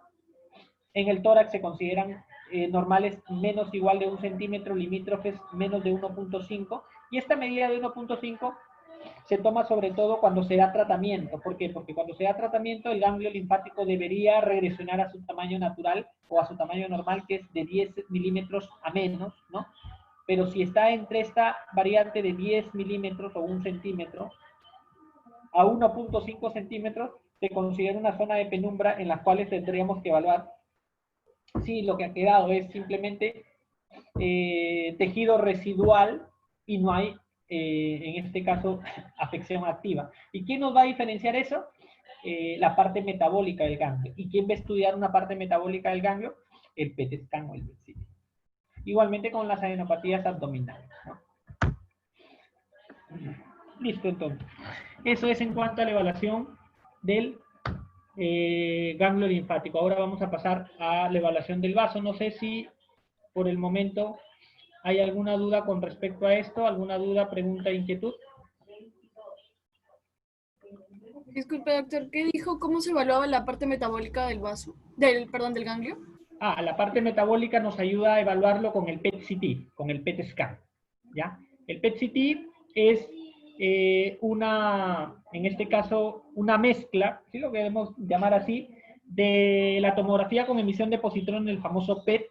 El detalle que el PET en su momento, en su tiempo, el PET solo evaluaba la parte metabólica de una manera grosera, no te decía anatómicamente dónde había un incremento del metabolismo. Es más, antes se usaba solo para ver el metabolismo hepático, cerebral o en ciertas patologías específicas. Pero al combinarlo con la tomografía axial computarizada, el PET-CT logra ser una herramienta que te ubica exactamente dónde hay una zona residual y altamente metabólica sugerente de una neoplasia y que permite actuar incluso con una radioterapia, que es un tipo de terapia más dirigida, ¿no? Entonces, el PET-CT da información anatómica y metabólica de una adenopatía o de una tumoración que tú quieras evaluar. ¿Correcto? Sí, gracias, doctor. ¿Listo? ¿Alguna otra pregunta, duda, inquietud? Doctor, una pregunta. El Sí. tamaño del ganglio usted dijo que era, o sea, que lo consideramos como adenopatía más de 2 centímetros, ¿verdad? Así es. Pero, ¿en los niños también o es mayor de 1 centímetro en el caso de En los niños se consigue, miren, en realidad en los adultos es esa medida de 2 centímetros. En los pacientes pediátricos es donde tú empiezas a tener esa variación de las medidas. Cervical en los niños se considera 1 centímetro, inguinales axilares se considera 2 centímetros. Y es más, esto te hablo de niños incluso dependiendo de la edad de cada niño también, porque hay zonas donde el punto de corte lo ponen en 1.5 centímetros o 15 milímetros, ¿no? Pero en general los cervicales se consideran que no deben ser mayores de 1 centímetro, máximo 1 centímetro en pacientes pediátricos, ¿no? En otras zonas 1.5 hasta 2, dependiendo de la edad del niño, ¿no? Usualmente siempre el punto de corte es 9 años. ¿No? Entonces, ¿listo?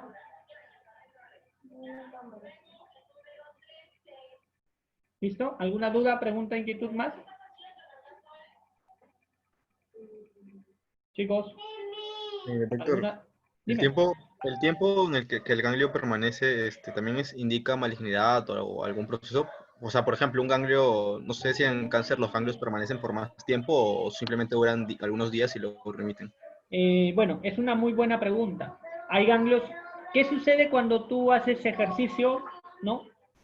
O vas al gimnasio, se hipertrofian tus músculos, ¿no? Entonces, ¿qué sucede cuando un ganglio es sometido a, digamos, a un trabajo en extremo? Crece. Digamos, hablando de un proceso reactivo, ojo, ¿no? Muchas veces ese crecimiento ganglionar no regresiona al 100%. Y hay pacientes que a veces tienen sus ganglios ahí por un proceso infeccioso tipo una mononucleosis infecciosa, ¿no? Y el ganglio queda hipertrófico simplemente, pero no es un ganglio maligno, simplemente queda hipertrófico. Es más, se hacen biopsias de esos ganglios y ese ganglio tiene su estructura y su arquitectura normal, no tiene indicación o no tiene células indicativas de alguna neoplasia activa, ¿no? Entonces, ¿cuánto es lo que si tú esperas que regresione usualmente un ganglio? Más o menos entre 6 semanas a 8 semanas, aproximadamente. Es lo que tú esperas, que regresione ya un ganglio después de un proceso infeccioso reactivo. ¿Listo?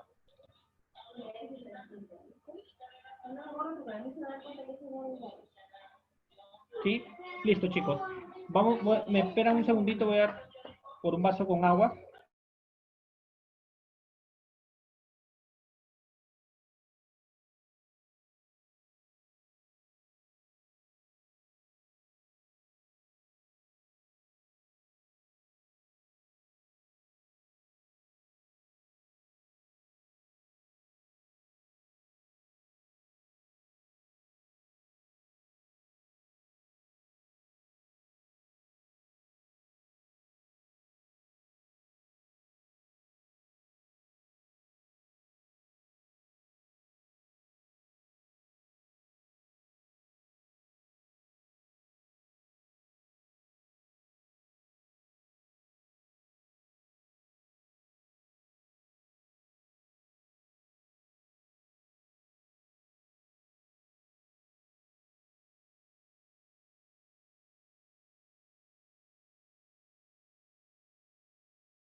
Vale, ya, a ver.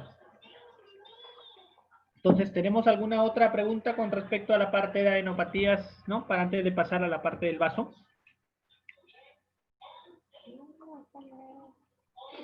Listo. Entonces, no hay preguntas. Entonces, continuamos. Entonces, en cuanto al vaso, el vaso es otro órgano linfoide, ¿no? El vaso es otro órgano linfoide. Básicamente tiene, en cuanto a su parte linfoide, la misma estructura que un ganglio linfático, pero se dice que la zona marginal está un poquito más desarrollada en este tipo de estructuras, ¿no? Entonces, el vaso es el mayor órgano linfoide del cuerpo, participa en la inmunidad celular y humoral, elimina las células senescentes y o eritrocitos no deformables, bacterias y otras partículas de la circulación.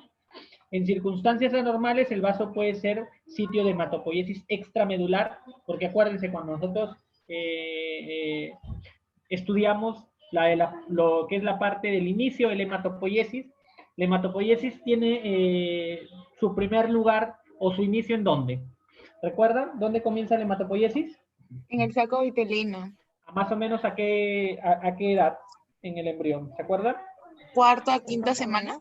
Así es, entre la cuarta y la quinta semana. Posteriormente a eso, ¿a dónde pasa la hematopoiesis? Hígado. Al hígado. Al hígado y al vaso también, ¿ya? Entonces, después de eso más o menos se da al cuarto o quinto mes, ¿no? Y después de eso ya pasa a la médula ósea, pues, ¿no? Entonces, en la médula ósea ya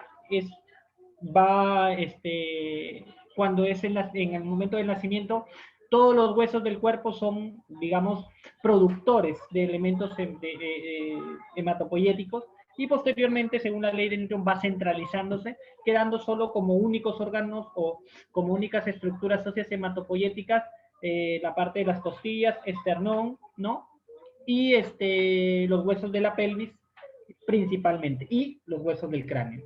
Obviamente, pues, ¿no? Los huesos del cráneo, por eso es que ustedes, en las patologías tipo la talasemia, ustedes ven a estos niñitos que tienen, pues, un poquito medios cabezones, son los niños que tienen estas patologías tipo talasemias, ¿no? Que son anemias hemolíticas, y el famoso cráneo en cepillo, que son características que se dan por el incremento de la eritropoiesis en estos pacientes que tienen ahí, pues, en el diploide todavía los huesos del cráneo, pues, ¿no?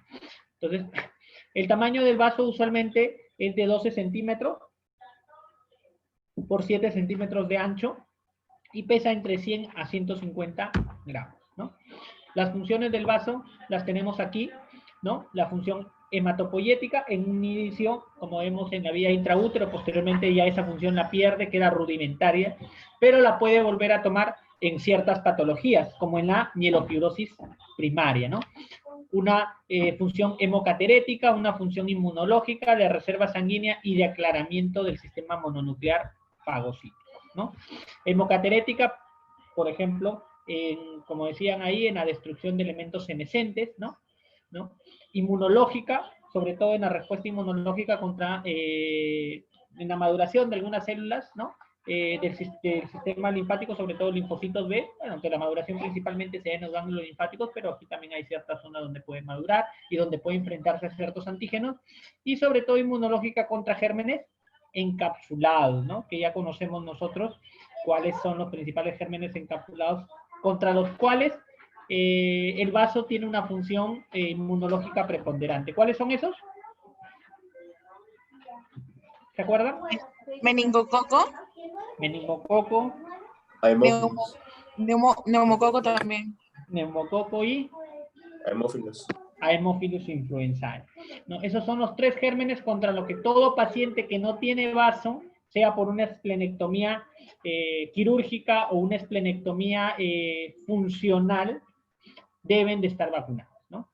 Reserva de elementos sanguíneos, ¿por qué? Porque en el vaso justamente se tiene un pool de reserva de neutrófilos y un pool de reserva de plaquetas, para que cuando los niveles sanguíneos de estos elementos bajen, este pool pueda salir y mantener unos niveles estables de estos elementos. Y el aclaramiento mononuclear fagocítico, bueno, que básicamente es dado porque aquí tenemos el sistema mononuclear fagocítico de otros tipos de gérmenes o elementos, en este caso, opsonizados, pues, ¿no? Donde se van a destruir o que han sido marcados por inmunoglobulinas y se van a ir a destruir en el sistema mononuclear fagocítico.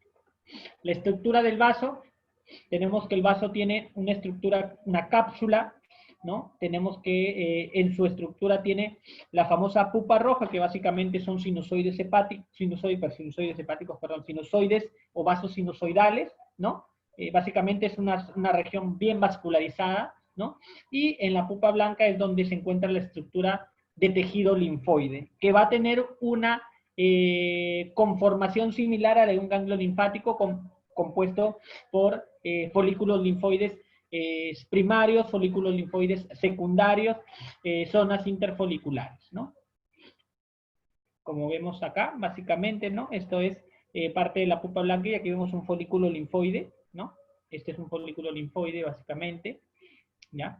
Acá tenemos, pues, en el folículo linfoide tenemos zonas que son más claras y zonas más oscuras. Acá, por ejemplo, este es un folículo linfoide secundario, porque ya tiene un centro germinal, ¿no? Y básicamente es eso en esta imagen. En esta otra imagen vamos a poder ver un corte donde está apreciándose la cápsula, la pupa roja, que principalmente está conformada por vasos sanguíneos, y la pupa blanca, pues, ¿no? Que es la conformada por los tejidos o el tejido linfoide. Cuando se habla de esplenomegalia, se habla que hay un aumento del tamaño del vaso. Para la parte clínica suele restringirse el término donde las situaciones en cual el vaso es palpable, ¿no? Yo no puedo decir que hay esplenomegalia si yo no palpo el vaso. Cuando nosotros sospechamos de que un paciente tiene crecimiento esplénico y no lo palpamos, pasamos pues a la ecografía, que puede detectar ese crecimiento esplénico. Pero para fines clínicos, yo considero esplenomegalia cuando lo palpo el vaso. Usualmente el vaso, como hemos visto, mide 12 centímetros en el adulto, ¿no? Es la parte limítrofe. En el niño se considera hasta 100 milímetros, tamaño normal, incluso hasta el niño entre 5 a 9 años, y menor de esa edad se considera hasta 90 u 80. Hay ciertos valores, esos son los valores que yo les doy que conozco, pero los médicos radiólogos tienen sus tablitas y sus curvas por edades con los cuales miden pues el valor, o le dan el valor del vaso y considerar si un paciente tiene esplenomegalia o no la tiene, ¿no? ¿Por qué se produce la esplenomegalia? Básicamente por casi las mismas razones que se produce las adenopatías, más dos razones más. Entonces, se produce por un incremento de los folículos linfoides, que ya lo habíamos dicho, que puede ser reactivo neoplásico, ¿no? Porque hay linfomas primarios esplénicos, ¿no? Por la hiperplasia del sistema mononuclear fagocítico, como sucede en la enfermedad de Niemann-Pick, como sucede en la enfermedad de Gaucher, ¿no? Por infiltración de células extrañas, en este caso como, o manifestadas como una metástasis, por éstasis vascular, como lo que sucede en una trombosis de vena esplénica, como lo que sucede en una hipertensión portal con hipertensión en la vena esplénica, secundaria a esa hipertensión portal asociada a una cirrosis, o por incremento de sus funciones, como sucede en incremento de la hemólisis en una anemia hemolítica autoinmune o en una anemia hemolítica congénita, ¿no? Bueno, acá imágenes simples de crecimiento del vaso, ¿no? En una tomografía, cómo se ve, ¿no? En la parte clínica, cuando vemos la dirección sobre la cual nosotros tomamos referencia, ¿no? Sobre la décima costilla, por debajo de la cual ya empieza a ser palpable usualmente el vaso. El vaso, pues, puedes palparlo en diversas posiciones, la posición de Sims es una de ellas para poder hacerlo más evidente, ¿no? Causas de esplenomegalia, tenemos causas infecciosas, ahí tenemos bacterianas como la endocarditis, brucelosis, sífilis tifoidea, micobacterianas como la TBC, fúngicas como la histoplasmosis, parasitarias como la leishmania visceral y el paludismo, rickettsiosis y virales, ¿no? Inmunohematológicas, tenemos la AR con síndrome de Felty, lupus eritematoso, reacción a fármacos, enfermedad del suero, anemia hemolítica autoinmune, anemias hemolíticas congénitas y hematopoiesis extramedular. Congestivas como la hipertensión portal secundaria hepatopatía, trombosis de la vena esplénica o porta, y el síndrome de Budd-Chiari, que es la trombosis de venas suprahepáticas, ¿no? Y neoplásicas tenemos la LLA, la LMC, la LLC, leucemia linfática crónica, leucemia linfática aguda, leucemia mieloide crónica, tricoleucemia, enfermedad de Hodgkin, linfoma no Hodgkin, macroglobulinemia de Waldenström y síndromes mieloproliferativos no LMC. Me refiero a policitemia vera, trombocitosis esencial o mielofibrosis primaria. Y en cuanto a misceláneas u otras patologías que pueden producir esplenomegalia, la enfermedad de Gaucher o Niemann-Pick como tesaurismo, endocrinopatías como hipertiroidismo, sarcoidosis, quistes y traumatismos, ¿no? Causas de esplenomegalia gigante, y este cuadrito quiero que se lo aprendan bien. Tenemos la leucemia mieloide crónica, la mielofibrosis primaria, talasemia mayor, visceral, leishmaniasis visceral, tricoleucemia, enfermedad de Niemann-Pick, enfermedad de Gaucher, malaria crónica y leucemia prolinfocítica crónica. Una leucemia linfática aguda no es causa de esplenomegalia gigante. Puede producir esplenomegalia, pero no es esplenomegalia gigante. ¿Cuándo se considera esplenomegalia gigante? ¿Quién me dice? ¿Quién sabe? ¿Quién se acuerda cuándo se considera esplenomegalia gigante? ¿Se acuerdan? ¿Han leído acerca de eso, de esa parte? ¿No? Se considera esplenomegalia gigante cuando el vaso crece 10 centímetros o más debajo del reborde costal izquierdo, ¿no? Entonces, todas estas patologías pueden producir un vaso de esa magnitud, ¿no? Métodos para valorar la esplenomegalia, igualmente que en las adenopatías, la exploración física, las pruebas de imagen y la obtención de muestras, siendo la punción con aspiración de aguja fina un poco, es poco recomendada, poco útil y a veces muy peligrosa porque puede provocar una ruptura esplénica. Lo preferible o lo más recomendado es que si un paciente, yo pienso de que el problema del vaso es el que debo diagnosticar o que el problema del vaso es el que debo erradicar para que el paciente mejore, se realiza una esplenectomía, tanto terapéutica como diagnóstica. ¿Listo? Entonces, en evaluación del vaso, sabemos que el vaso es un órgano muy delicado que puede romperse a la percusión, por eso cuando estudias o cuando tú evalúas esplenomegalia es recomendable no percutir el vaso, ¿no? Palparlo con mucho cuidado, ¿no? Y se puede realizar en posición supino o en decúbito dorsal derecho, la posición de Sims. La ecografía es muy útil para su evaluación y muchas veces es necesario extirparlo para fines diagnósticos y terapéuticos, ¿no? Otros términos que utilizamos cuando evaluamos el vaso son el famoso hiperesplenismo, que hace referencia a un incremento de la funcionalidad del vaso, ¿no? Y el síndrome de hiperesplenismo, que tiene 4 características principales, ¿no? Crecimiento del vaso o esplenomegalia, citopenias periféricas, médula ósea normal o hiperplásica y corrección de las citopenias TARF de esplenectomía. Entonces, si yo estoy pensando que un paciente tiene un síndrome hiperesplénico por un incremento de la funcionalidad del vaso, sea por éstasis vascular, ¿no? O sea por mayor destrucción o secuestro, tenemos que tener estas 4 características, ¿no? Y que definitivamente se va a corregir al yo sacar el vaso. Ojo que hay situaciones en las cuales el síndrome hiperesplénico no es recomendable sacar el vaso. ¿Cuáles son esas situaciones? O una de esas situaciones en la hipertensión portal. En la hipertensión portal hay un síndrome hiperesplénico, pero no se recomienda sacar el vaso. ¿Por qué? Porque el vaso es una zona de fuga de la presión dentro de los vasos del sistema porta. Si yo saco el vaso, la vena esplénica deja de ser una fuga y el paciente puede hacer más varices esofágicas que son contraproducentes, obviamente, y peligrosas por el sangrado que puedan. El hipoesplenismo, que es la función esplénica disminuida o ausente. La esplenosis, que es la localización heterotópica de restos esplénicos, ya sea peritoneal o extraperitoneal. Y la esplenia, que es la ausencia anatómica y o funcional del vaso. ¿Quién me da un ejemplo de una esplenia funcional? A ver. ¿Quién me da un ejemplo de una asplenia funcional? ¿Quién me dice? Un ejemplo de una asplenia funcional. ¿Alguien? ¿Un ejemplo de una asplenia funcional? ¿Qué dicen? ¿Nadie?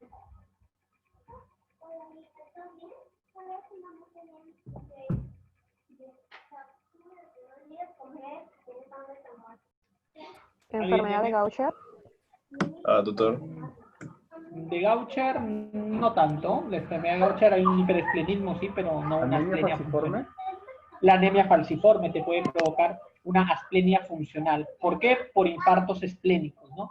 Es más, todos los pacientes con anemia falciforme deberían ser vacunados contra gérmenes encapsulados, porque en algún momento de su vida van a hacer una asplenia funcional, ¿no?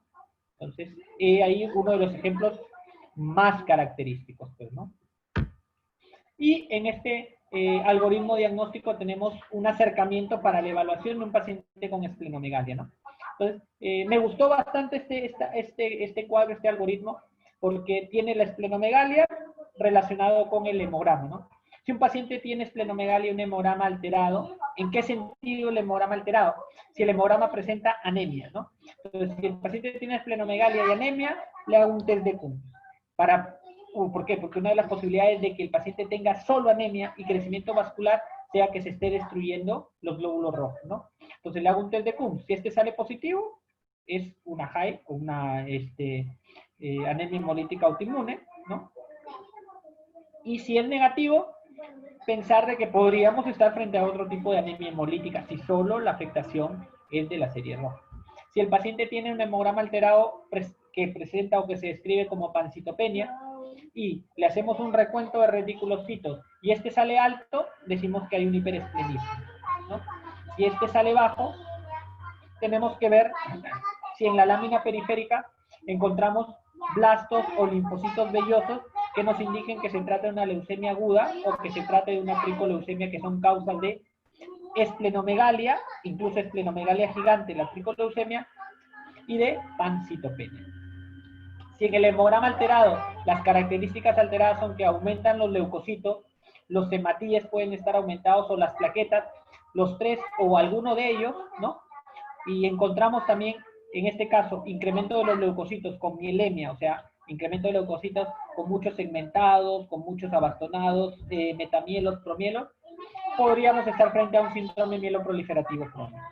Si encontramos un hemograma alterado en el cual tenemos a la vista diferentes formas de glóbulos rojos como poiquilocitos, dacriocitos, y una reacción leucoeritroblástica en la cual se define como que se presentan glóbulos rojos nucleados con elementos inmaduros de la serie granular, podríamos estar frente a una mielofibrosis primaria. Si encontramos esplenomegalia con linfocitos atípicos en el hemograma, podríamos estar frente a una mononucleosis infecciosa o una toxoplasmosis. Y si encontramos linfocitosis, a un síndrome linfoproliferativo crónico. Y si encontramos una esplenomegalia con neutropenia, podríamos estar frente a un síndrome de Felty que está relacionado con la artritis reumatoide, ¿no? Pero en el caso contrario, si el hemograma es normal y encontramos esplenomegalia, tendríamos que ver si estamos frente a una infección viral tipo VIH, ¿no? Si estamos en una, en este caso, frente a una alteración funcional hepática tipo una cirrosis hepática asociada a hipertensión portal. Si esta esplenomegalia con hemograma normal se asocia a adenopatías, podríamos optar por la biopsia de una de estas adenopatías, pues podríamos estar frente a un linfoma de Hodgkin, un linfoma no Hodgkin, más raro el linfoma de Hodgkin que es esplénico obviamente, ¿no? A una tuberculosis o a una micosis quizás, ¿no? Si se presenta con artralgias, rash, artritis, ¿no? Podríamos estar pensando en que se trata de enfermedades sistémicas como el LES, artritis reumatoidea o enfermedad del suero, ¿no? Que podrían estar dándonos indicación de esta esplenomegalia, ¿no? Si estamos frente a un paciente que tiene fiebre, soplos o enfermedad cardíaca, podríamos estar frente a una endocarditis bacteriana que puede haber embolizado o hacer un embolo séptico a nivel del vaso provocando una esplenomegalia, ¿no? O si pensamos en una esplenomegalia asociada a trombocitopenia dentro de los diagnósticos diferenciales de un paciente con esplenomegalia asociada a trombocitopenia, si tenemos el hemograma normal, o un paciente con esplenomegalia sola, con un hemograma normal, en este caso podríamos hacernos pensar en una enfermedad por depósitos tipo Gaucher o Niemann-Pick, ¿no? Si pensamos en un trauma previo, ¿no? Una esplenomegalia, un paciente que viene con esplenomegalia y tiene antecedente de un golpe en esa zona, podríamos pensar que estamos frente a un hematoma subcapsular de la zona esplénica, ¿no? Y bueno, en otros casos, en cuanto a realizar estudios tipo angiografía para detectar trombosis espontáneas de la vena esplénica, que son bastante raras y que nos haría pensar en patologías tipo trombofilias o tipo SAM, ¿no? Listo. Eso es en cuanto a enfoque diagnóstico de adenopatías esplenomegalia. No sé si queda alguna duda, pregunta o inquietud con respecto al tema. Alonso, sí, ¿qué pasó? Doctor, una pregunta. Bueno, dos Dime. preguntas. Primero, en el caso de la anemia falciforme, el paciente cursa con asplenia funcional, pero crónica, ¿no? Porque inicialmente hace esplenomegalia. Claro, inicialmente por la masiva destrucción hace un hiperesplenismo. Y posteriormente por los infartos esplénicos, ¿por qué? Porque los sinusoides esplénicos son bastante pequeños. Entonces, el vaso sanguíneo, al pasar esos glóbulos rojos deformes, o poco deformables, mejor dicho, causan pequeñas microtrombosis en esas zonas y causan muerte del tejido progresivamente. Y la otra pregunta es, en el caso de la PTI no hace esplenomegalia, pero ¿la PTT puede hacer esplenomegalia? ¿La PTT puede hacer esplenomegalia? Sí puede hacer esplenomegalia, pero puede hacer esplenomegalia por la trombosis que hace, más que por algún tipo de hiperfuncionalismo, porque acuérdate que la destrucción del glóbulo rojo en la PTT es una destrucción mecánica, es una anemia hemolítica no inmune. Ok, gracias. ¿Listo? ¿Alguna otra pregunta? Pregunten, chicos, pregunten, porque si no preguntan, o si han entendido, o no me han entendido nada.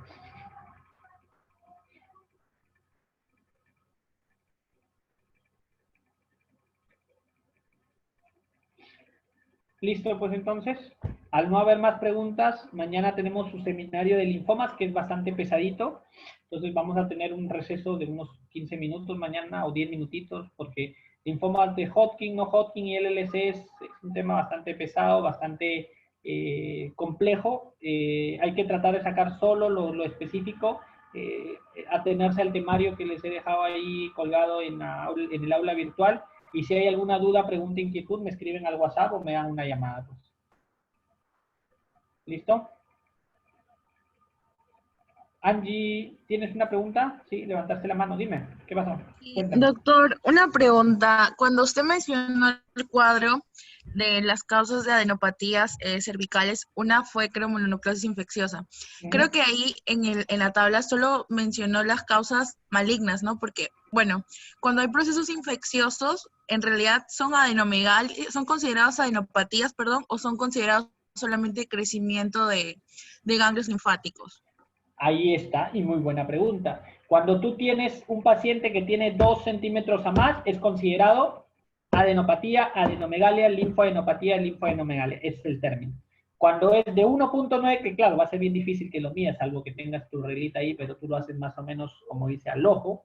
Si tiene 1.2 centímetros, 1.5, es un crecimiento ganglionar, ¿no? Ahora, la mononucleosis infecciosa te puede provocar adenopatías, te puede provocar ganglios grandes, ¿no? Que yo sí he visto ganglios grandes que muchas veces se asustan y terminan siendo una mononucleosis infecciosa y esos ganglios regresionan. Por eso es que lo había puesto dentro de ese cuadro, ¿no? Ya, el hecho que un ganglio sea grande y sea considerado una adenopatía, adenomegalia, linfoadenopatía o linfoadenomegalia no quiere decir que siempre va a ser maligno.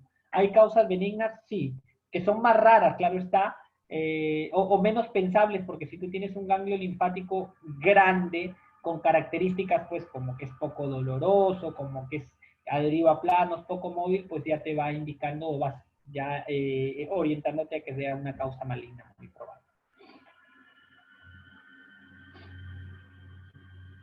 Ya, doctor, gracias. ¿Listo? ¿Alguna otra pregunta? ¿No? Listo, pues chicos, entonces terminamos por hoy la clase, estamos comunicándonos el día de mañana igual a las 3 de la tarde para su seminario. ¿Listo? Ok, que tengan una buena tarde. Hasta luego, doctor. Hasta luego, doctor. Muchas gracias. Hasta luego, doctor, gracias. Hasta luego, doctor, gracias.